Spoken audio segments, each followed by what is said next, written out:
Исәнмесез, эфирда душанбе күн яңалыклары, студияда Роза Хабибуллина. Атнаның беренче көне нинди вакыйларга бай булды, алга таба карагыз. Яңа эш урыннары, югары хезмәт хакын. Җәмәгать тыңлауларында алдагы 3 елга шәһәр бюджетын карадылар. 30-га якын күрмәүче шәһәрдәшләребез ак таяк белән шәһәр буенча атладым. Халыкара сукырлар көнендә сәламәтлекләре шикле булганнар үзләренең проблемаларына игътибар җәлеп итәргә тырыша. КамАЗ мастер командасы алдагы ярышларга җыена. Пилотлар әзерлеген Татарстан президенты тикшерде.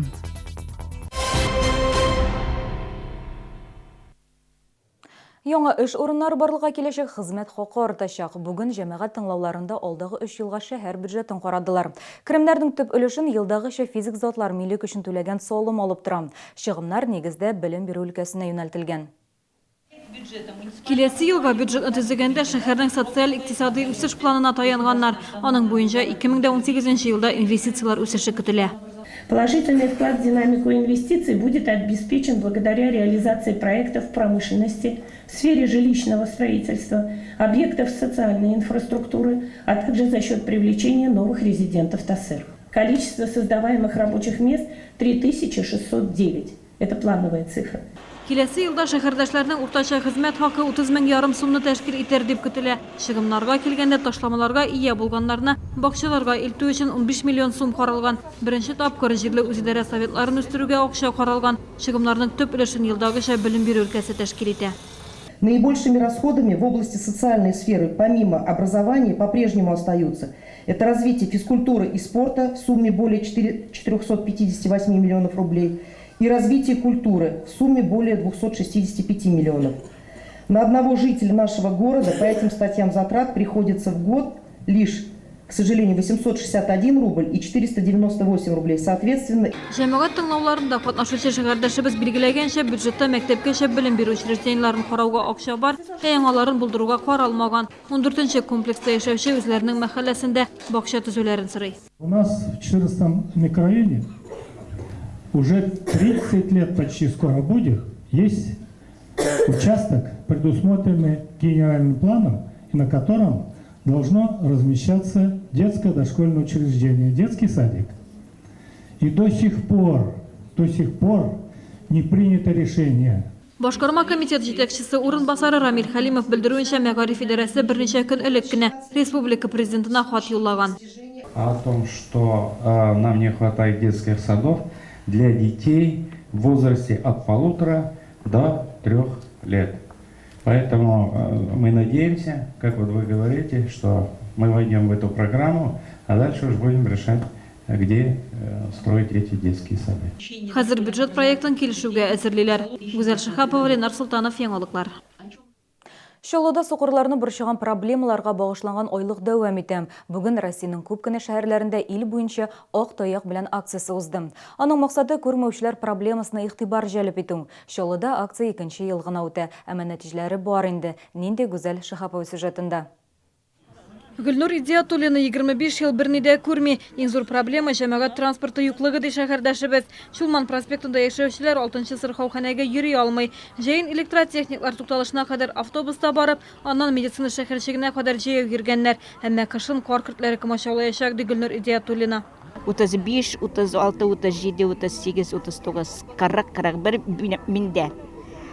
Жүрибез біз күбебіз 6-нчы поликлиникага. И шунда бер маршрут та юк. Автобуслар маршруты. Чулманнан әйе. Менә именно карак тотынып АТС-тан башлап нигә хәтле. 35-нче Раскольников урамындан и 36-нчы Челный хлебтан, анда бер җирдән дә Медгородокка хәтле автобуслар юк. Нәтиҗәдә күрмәүчеләр сырхауханәгә таксида йөри. Чаллы буенча исәптә 600-дән артык сукыр кеше теркәлгән. Ил буенча ак таяк белән акциясына 2 ел рәттән 30-га якын кеше җыела. Максатлары сукырлар проблемасына игътибар җәлеп итү. Яхшы күргәннәр дә күзләрен каплап кушыла. Акциянең нәтиҗәсе бар. Ел дәвамында күрмәүчеләргә җәмәгатьчелек тарафыннан игътибар арткан. Выкладывают плитку так, как нам надо, соответственно, люди помогают в общественном транспорте нашим незрячим, уже знают, что такое белая трость, подходят, спрашивают, требуется ли помощь. Проблема офтальмологов, конечно, остается, ситуация, наверное, чуть-чуть получше, но опять-таки Специалистов не хватает, большинство специалистов это платные.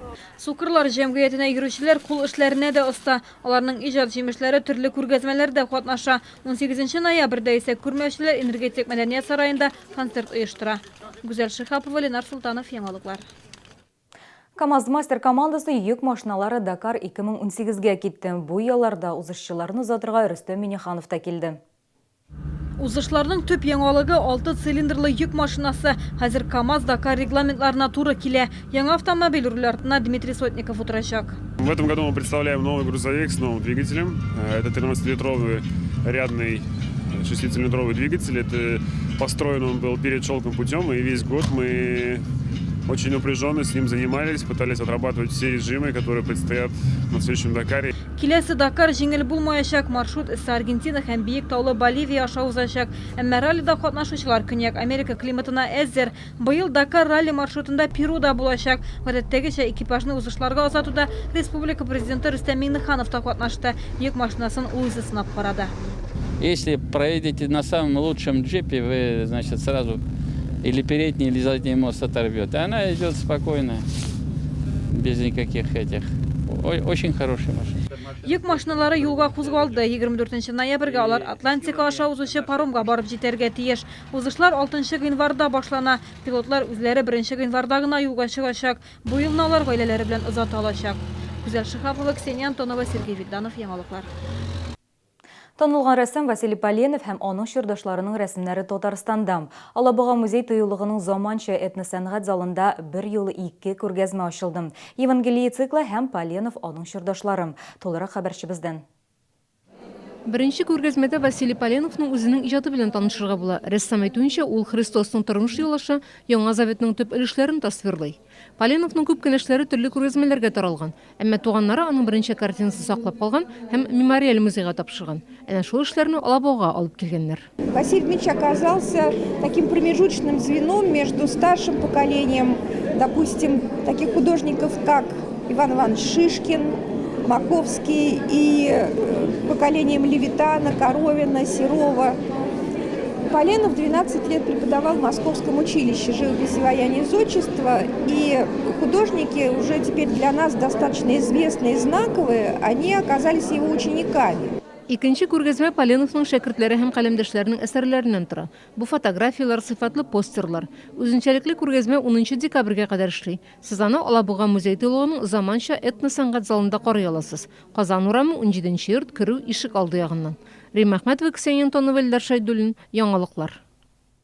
Хәзер рекламалы мәгълүмат шолыга янәдән Пегановлар умарталыгыннан сатучылар килде. Алар КамАЗ мәдәният йортында ярминкә оештырды. Атна узагына кадәр шәһәрдәшләр натураль продукт сатып алырга мөмкин.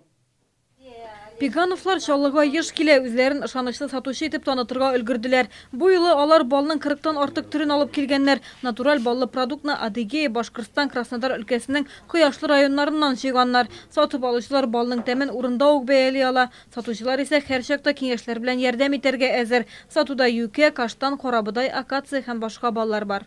Мед гречишный, в народе его называют король медов.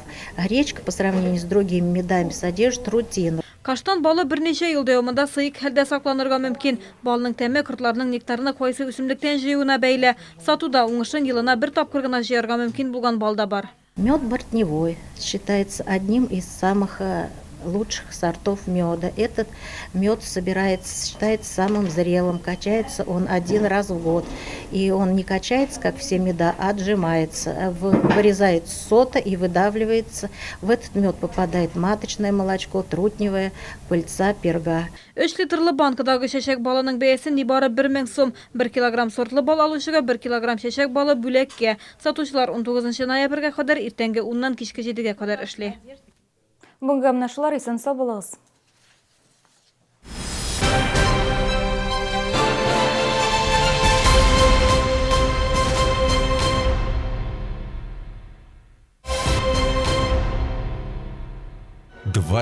ноября классический русский балет Москвы в Набережных Челнах. Лебединое озеро на подмостках Дворца культуры КамАЗ. Невероятно, но факт. Зрачок расширяется на 50%, когда мы видим что-то приятное. Это что, например? Получи подарок к любой покупке. Холодильник Bosch за 1161 рубль в месяц и подарок на выбор. Корпорация «Центр». Все как для своих. Действительно приятно. Грандиозная распродажа. Шубы от 15 тысяч рублей. Выставка продажи шуб из Пятигорска с 14 по 19 ноября. ДК «КамАЗа». Успей купить последние 15 квартир от 37 тысяч рублей за квадратный метр в жилом комплексе «Крылатый».